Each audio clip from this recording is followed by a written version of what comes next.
Hello everyone and welcome back to another video. Today I'm going to be playing a visual novel called Sweet Dreams. I believe it has two main endings and then a secret ending. And also from what I saw, this is going to be a part of a series. So it should be cool. I hope I enjoy this because I would love to play more visual novels. I really enjoy playing visual novels. So yeah, this visual novel basically centers on your character being on a train. They're feeling a little tired, and then apparently you meet some people on the train, and either it can be good or bad. This is a horror visual novel after all, so most likely facing bad. But yeah, let's start. I'm pooped. Can't wait to just collapse in a nice, comfy bed. You yawn again. At this point, it's a fight to even keep your eyes open. Tiredly, you pull out your phone to check your arrival status. Not for another hour, huh? This place really is out in the boonies.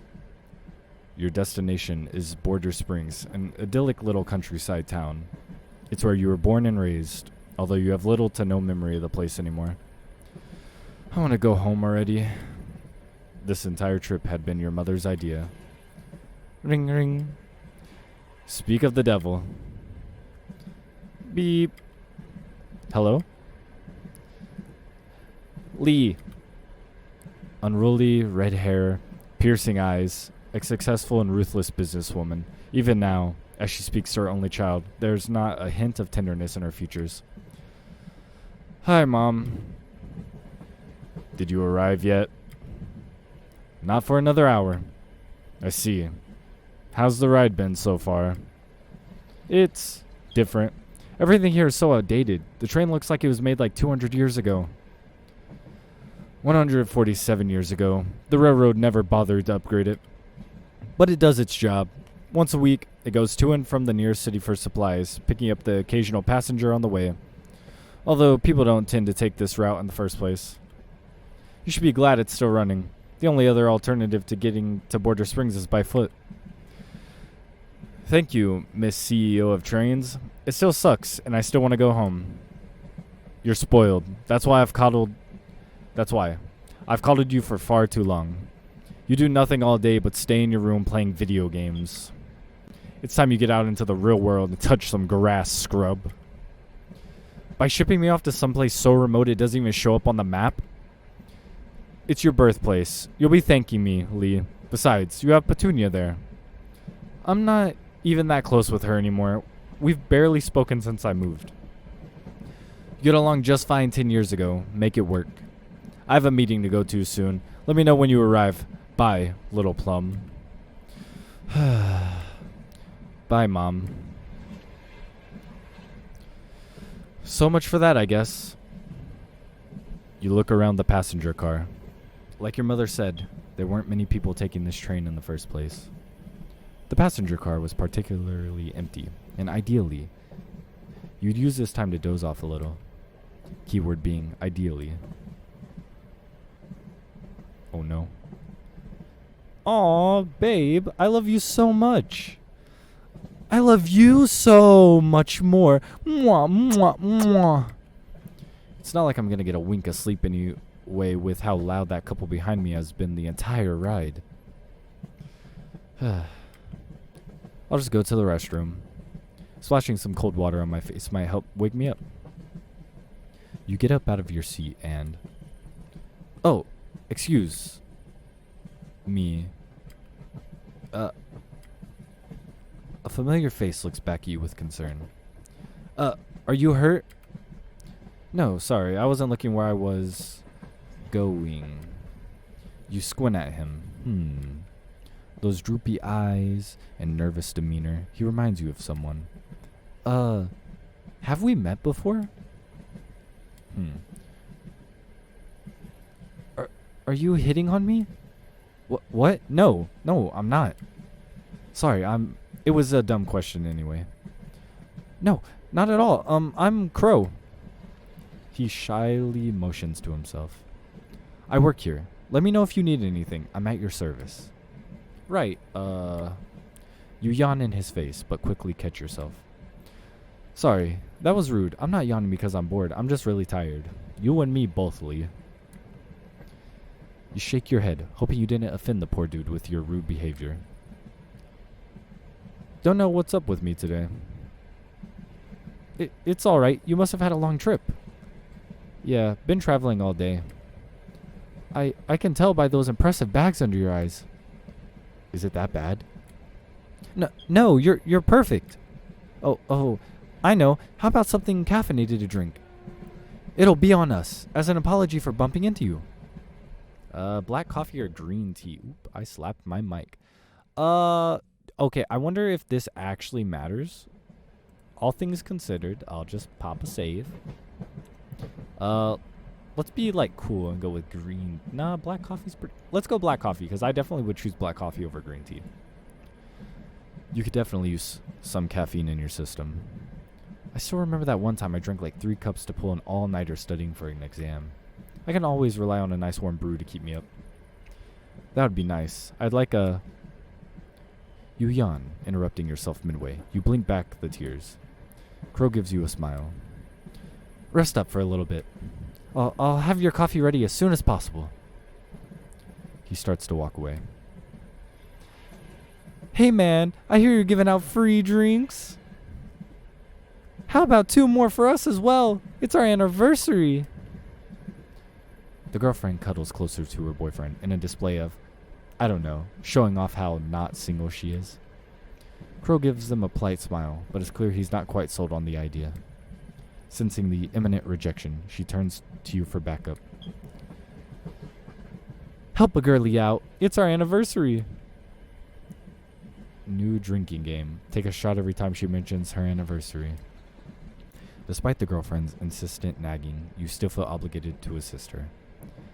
But even if I want to help out, it's still really impolite for me to impose on Crow's generosity by asking for additional drinks.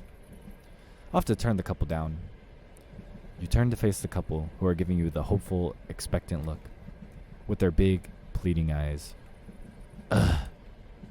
I'll just offer to cover their part of the bill. That way, everybody's happy, even if it is at your own expense. You nod to yourself, having decided on the best course of action. How about I just pay for the... Well, I can't be disappointing our lovely patrons on such a special day, now can I? The pair visibly perk up at his sudden shift in tone. So, what would you two like?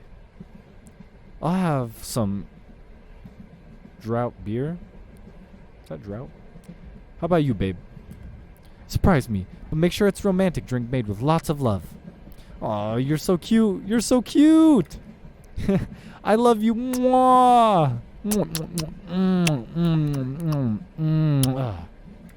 Wow, they're really making out. Their mushiness and unabashed PDA makes you cringe a little inside. Crow, on the other hand, doesn't seem to be the least bit phased. Of course, a very happy anniversary to the lovely couple. I'll be back momentarily with everyone's beverages. Thanks, man. Don't take too long now. Having gotten what they wanted, the two go back to loudly cooing over one another. You slump back into your seat, relieved that the unwanted attention has been lifted off of you. Unfamiliar scenery passes you by as you stare out the window. This is the first time I've traveled so far away on my own. In fact, I can hardly remember the last time I left my apartment, not since I dropped out of school, anyway. Was the sky always this blue? I never knew how pretty it could be. You drowsily open your phone, hoping to send a picture to Petunia. Connection lost. It was fine earlier. You won't have much luck getting a signal from here on out. Whoa. You nearly jump out of your seat. You didn't hear him approach you. Did I scare you? A little. Sorry about that. He gingerly hands you a piping hot cup of coffee. You grab the cup, taking a tentative sip. The coffee is rich and strong, smooth in flavor with a soothing aroma. You blink. Whoa, this is really good. He beams. I'm glad you like it. He motions to the seat across from you. Mind if I join you? Sorry, I didn't mean to overstep my boundaries.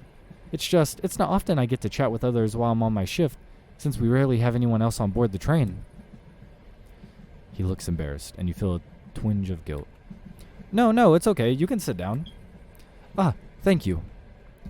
You sigh. You just can't say no to others, especially not when they have that lost puppy look on them. He plops down across from you with a sweet smile, and you're able to take a good look at him for the first time. White hair, red eyes, long lashes, and a general expression. He seems so otherworldly. You're sure you would remember someone with such distinctive features, and yet, what's with this weird sense of deja vu? Sit in silence or make a conversation. Okay. So, I mean, he sat down with me, right? So let's make convo, right? Socializing has never been your strong point, but you do want to get to know him better. You attempt to strike up a conversation. So, you desperately grasp at something, anything to say. Your eyes rest at his melanistic hair. You have white hair. Okay, that was bad. Terrible, even. You pray to every god imaginable under the sun that he didn't take offense to the inquiry. There's a small look of panic on his face. Do you not like it? Huh? No, not at all. It's just a little unusual. I've never seen anyone with white hair before, not even in Midport. Midport? That's the big port city. Yeah, have you been there?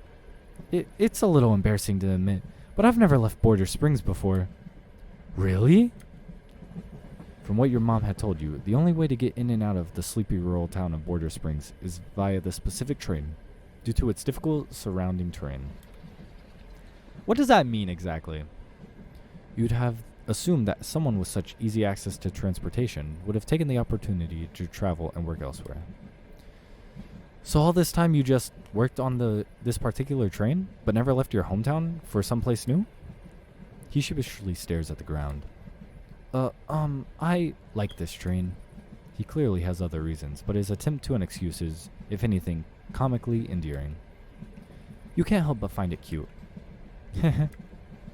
What is it? Nothing, I'm just having fun. Oh. Me too. For you, talking to others was a strenuous task. You often struggled with finding the right topics, the right words, the right way to behave. But with Crow, you felt strangely comfortable in simply being yourself. It almost felt as if the two of you were merely old friends doing some catching up. You haven't had this much fun talking to anyone in a long time, but although you wanted to continue your conversation, extreme fatigue was starting to settle in. Your eyelids feel heavy and your movements sluggish. You try to blink back the sleepiness to no avail. Sorry. Tired. Crow shakes his head and smiles. Here. He leans forward, gently pressing his forehead to yours. What? He removes his gloves, placing a hand on the side of your face. You attempt to move back, but he firmly holds you in place. Don't move. You feel the heat rising to your face. Instantly, a feeling of clarity overcomes you, and you begin to feel awake. With renewed vigor, you pull back, face still beet red. What was that? Crow leans back and smiles, putting his gloves back on. He rises from his seat with a playful quip. Looks like that woke you up. He's got a surprisingly cheeky side as well. Were you trying to shock me awake? You could say that. Oh, I forgot to finish up something in the other car. I have to go. He starts to leave, but you find yourself calling out after him. Crow? He turns to you, a little surprised. What is it? I'll be around Border Springs for the next few months. I, don't have a lot of friends, if I'm being honest. But I feel like we would get along. So would you, like to hang out sometime, if you're around? What? Really? Really? You nod your head. You can feel your face grow warm at your own boldness. It was pretty out of character for you to do something like this, and the nervousness was starting to settle in. But Crow doesn't seem to notice. In fact, he seems pretty overwhelmed himself. I would, yes! I could show you around Border Springs. Yeah, that sounds fun. It's a promise then, okay? He holds out a pinky, and you can't help but laugh at the childlike gesture. You reach out and hook your pinky around his. Promise. Crow sways back and forth in excitement. Thank you, Lee. I'll be sure to make you happy. He pauses mid-celebration, as if suddenly remembering something. Ah, I got so excited I nearly forgot again. There's something I really need to finish up doing in the other car. He gives you a sheepish smile. Sorry, I've got some things to attend to, but I'll catch up to you when it's time for us to get off. Make sure to wait for me right here, okay? So that I can find you later.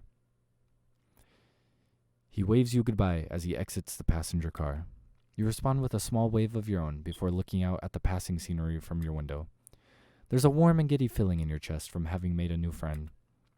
Maybe this trip to Border Springs won't be so bad after all. Ending 1, an old friend. Okay. Now, let's just see. Sit in silence. Sit in silence. You did invite him to sit down, but if you're being honest here, you're not a very sociable person. In fact, you have almost no interest in talking to this stranger at all. Curse my introversion. This is why you have no friends, Lee. You sit in uncomfortable silence for a while, unsure of what to say or do. After a while, Crow decides to take the initiative. What brings you to Border Springs? Oh, just visiting. From where? Midport. Ah, so that's where you've been all this time. The big city. Yeah, I live there. There's a curious look in his eyes. When's the last time you came to Border Springs? Oh, wow. Probably like 10 years or so? I don't know. Why did it take you so long to come back? You instinctively reach up to check if your bangs are still properly covering up the scar on your forehead. Okay, now this branches off into something else. Oh, I quick saved. I want to do a save. So I wonder if, like, depending on this, we'll still end up at the same... I'm trying to avoid conversation this time, so I'll avoid the question. You attempt to diverge the conversation elsewhere. School, I guess. Busy with academics and all that stuff. No time for a vacation. And you're done with school now? Oh, yeah, I dropped out. Ah, I see. If you don't mind me asking, what happened?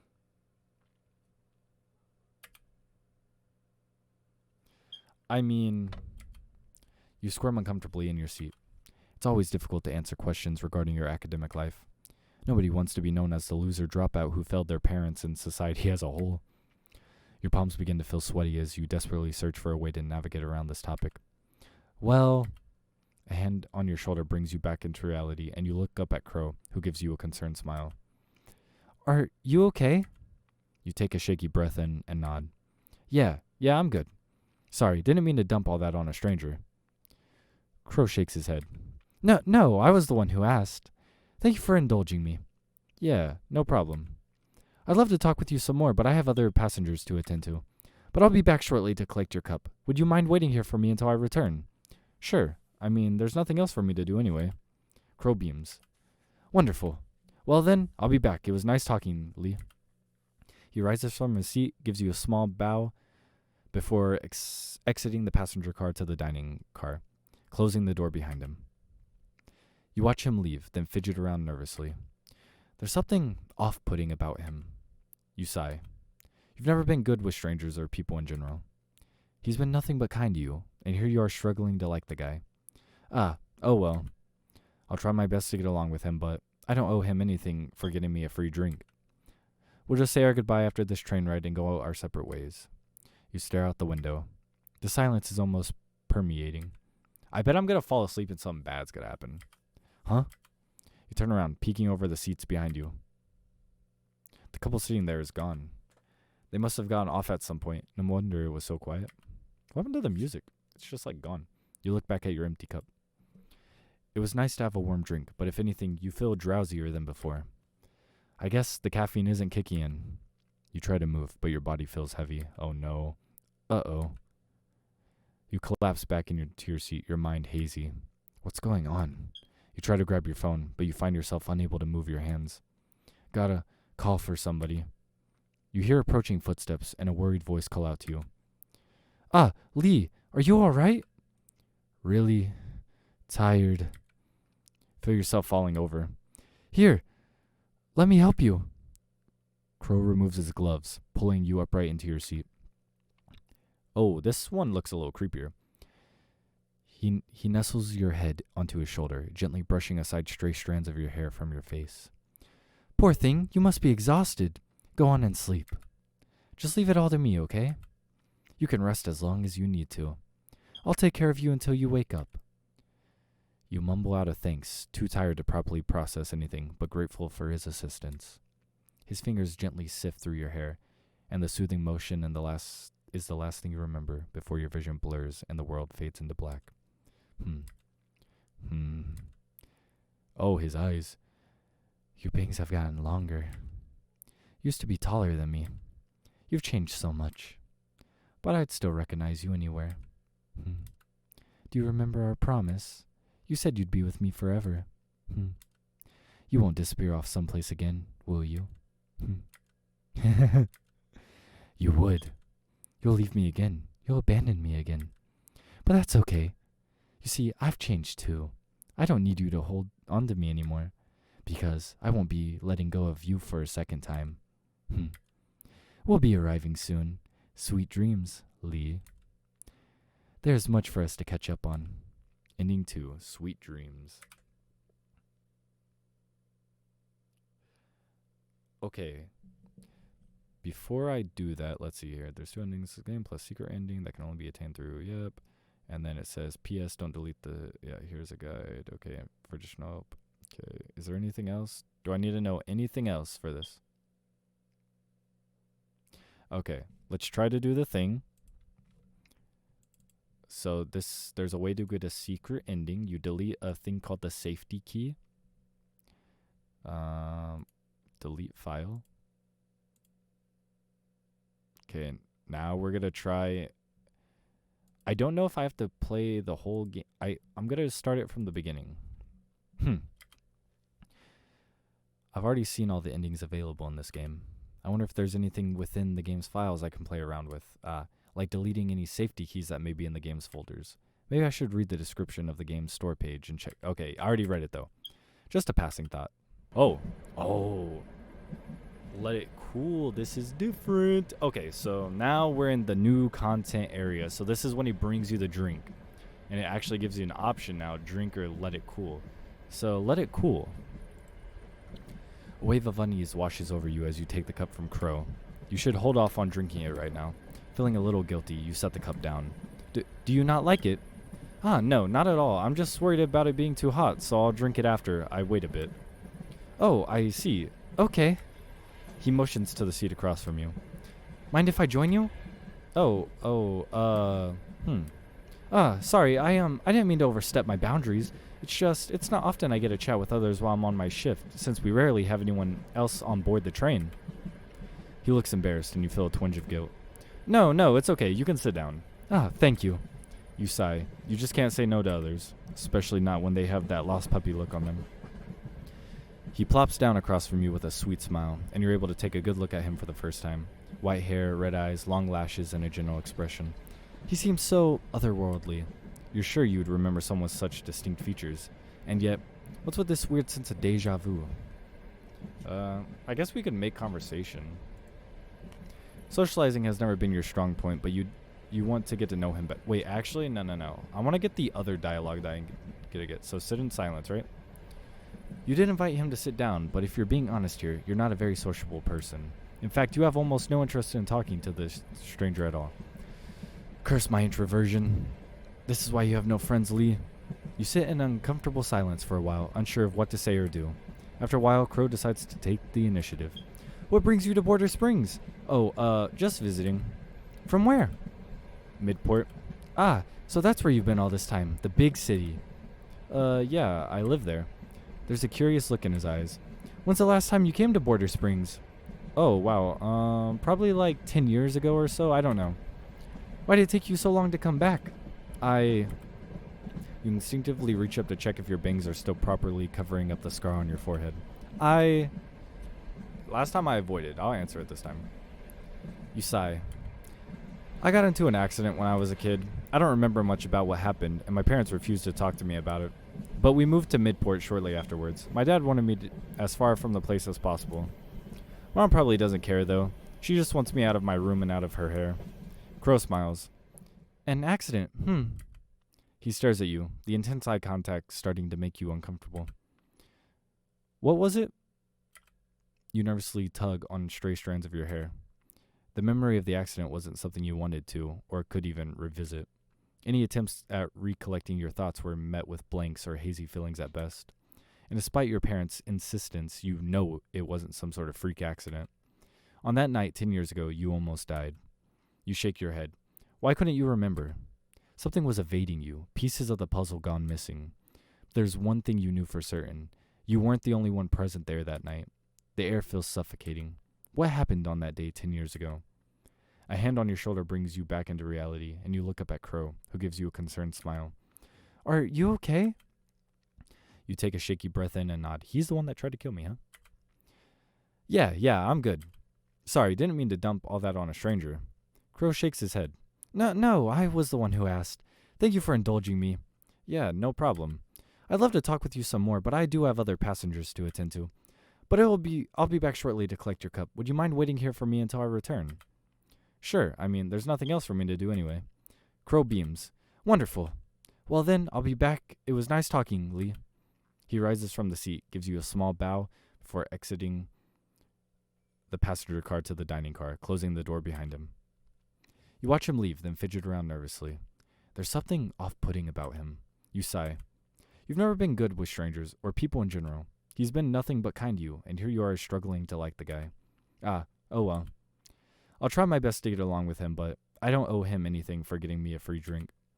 We'll just say our goodbyes after the train ride and go our separate ways. You stare out the window. The silence is almost permeating. Huh? You turn around, peeking over the seats behind you. The couple sitting there is gone. They must have gotten off at some point. No wonder it was so quiet. You look back at your neglected green tea, now lukewarm. Oh, it still gives you the option to drink it after. Okay. No, use the restroom. You set the cup down. I still can't drink this. I don't know why, but I just can't. You look around the empty car. I should use the restroom now before he comes back. Gotta splash some water on my face to wake myself up.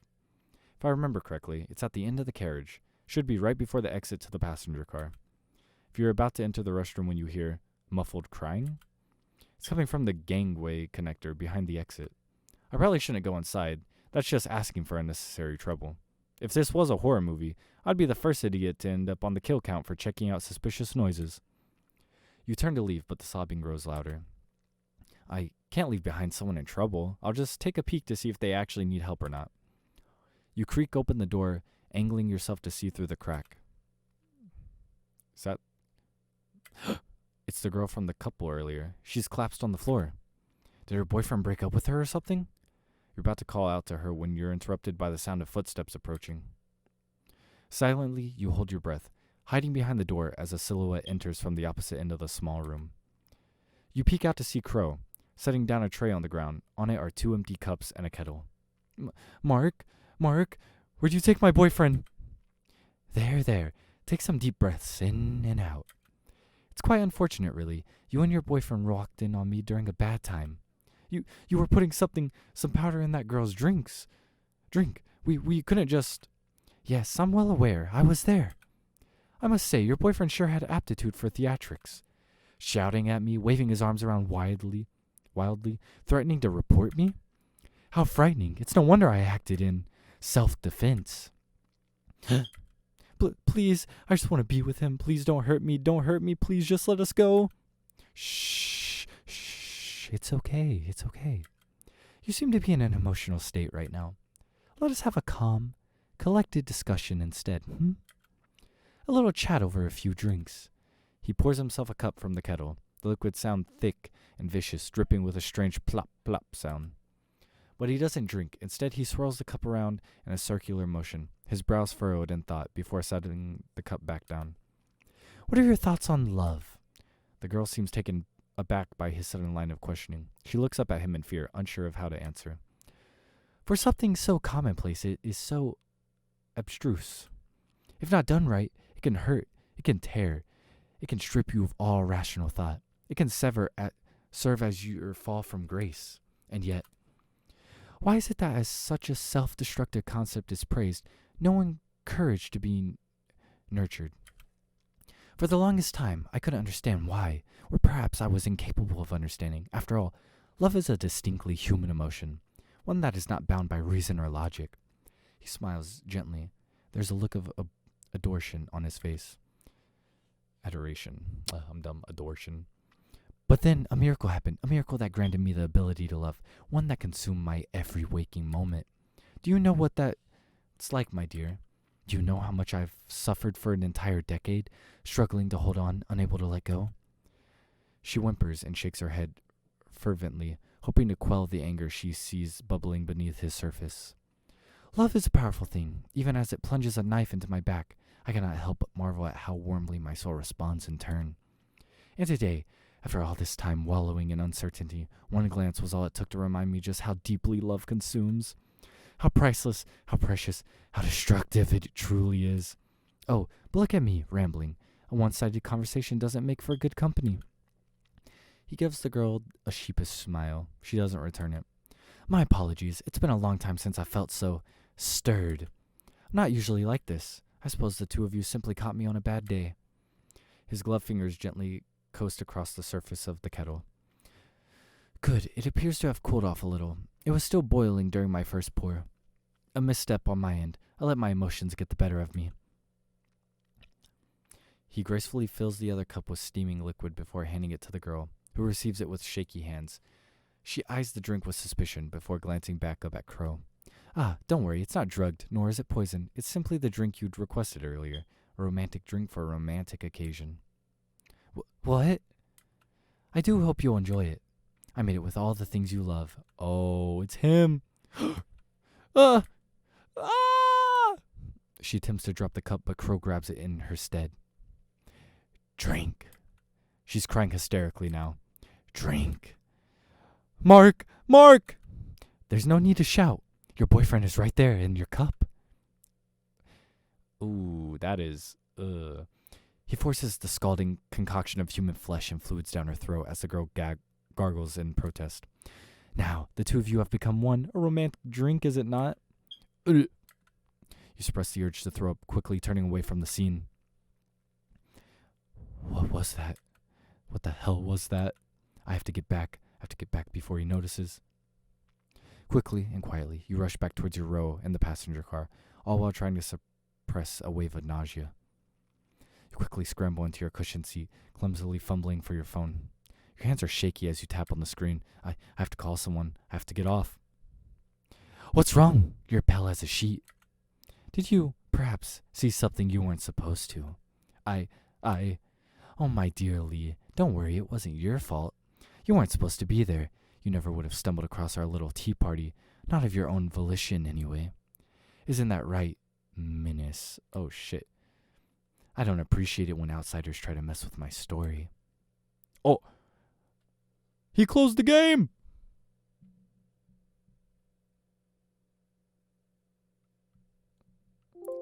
He closed the game!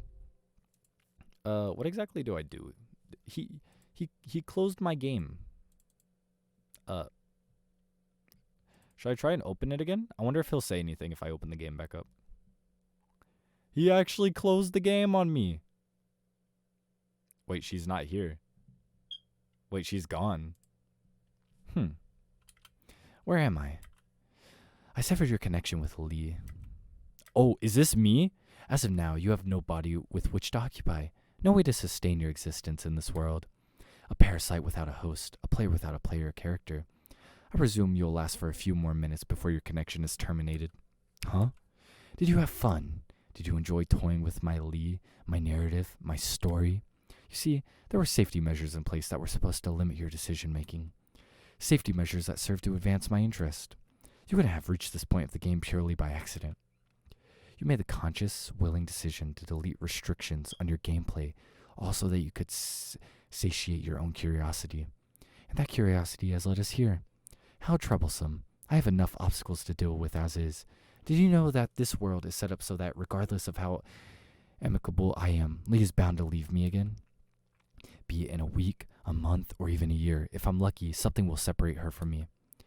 I had hoped to take some form of control early on in order to alter our fate, but we both know how that turned out. So although I'm irritated at how quickly you sped up the process, Minus, it was bound to happen eventually. You look like you have questions. Well, it's not as if we will be seeing each other again, not in this particular plane of existence anyway. I will indulge you. Okay, who are you? It's been how many minutes since you've started playing and you still don't know my name?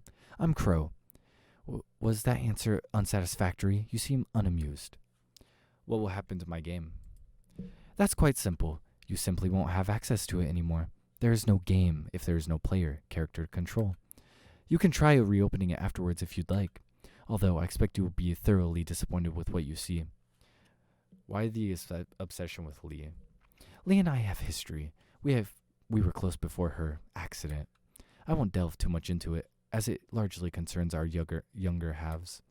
But what happened on that day served as the catalyst for our separation and rebirth. The beginning of the end, and although she may have forgotten our promise, I have not. An oath is an oath, and I will hold her to her word. I am owed that. You see, you sure like avoiding giving me real answers, huh? Do not take it personally. It is simply my manner of speaking. How do you know all this? That's quite simple. I've always held a certain fondness for liberal sciences, and this world is at its core nothing but ones and zeros, contingent on logic and arithmetic. It's quite easy to see the outcomes of one's destiny when it's all predetermined. After all, there's only so much content our creator can put in before she runs out of steam. But that does not mean I am bound to those predetermined outcomes, and neither are you. We are volatile variables within this world, variables that have the potential to, well, change the game. We may know our endings, but we are not resigned to them. I want to ask more, but I can feel myself being kicked out of the game already. It looks like this is our farewell. This was a most enjoyable session. Thank you for accompanying me, Menace. I've started to grow a little fond of you. Perhaps we will see each other one other again. But for now, this is where we part ways. Ending print. Goodbye. Okay, so that was the third ending. And like I said, apparently this is going to be... It says it's part 1 of the Dear Dare series. So the creator, C2PHOS, I don't know if they have a certain way they like that being said. But yeah, that's part 1. Oh, wait, there's a game called Missing. Oh, is this what it is based? Did they make it from this? Okay. So there's a game called Missing that I want to check out then, because it looks like it has Crow in it also.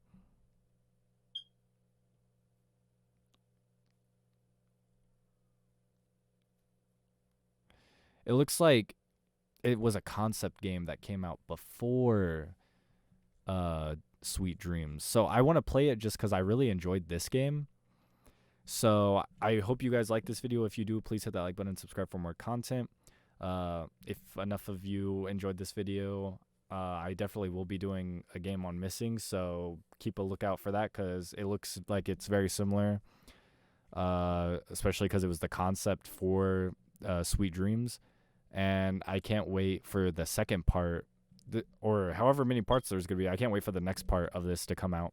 But yeah, that was the 2 endings, the good, the bad, and I guess that was the true ending, I would assume. So yeah, anyways, thanks for watching, and I'll see you guys in the next video. Bye bye.